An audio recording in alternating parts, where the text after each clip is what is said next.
Pri prenovi Prvomajske ulice je šlo za projekt rekonstrukcije kanalizacije, ki je zajemal tudi ureditev lokalne ceste, pločnika in javne razsvetljave na tem 400-metrskem odseku. S to prenovo je bistveno izboljšana infrastruktura ne samo za avtomobile, predvsem komunalni vodi, pa tudi varnost pešcev.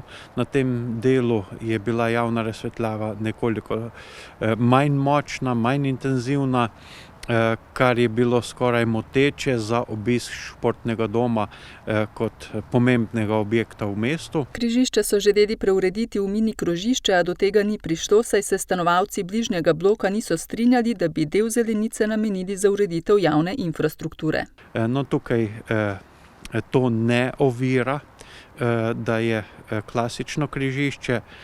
Krožišče bi bilo nekoliko bolj udobno, ugodno, prometno-tehnično, tudi varnostno, pa vendar ne gre za nek primanjkljaj na tej cesti.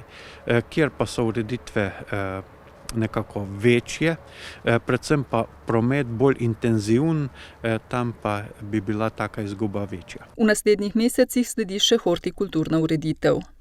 To bo kot redno delo, pa vendar je pomembno, da se ob taki cesti zamenjajo drevesa, da se nekako hortikulturno uredi.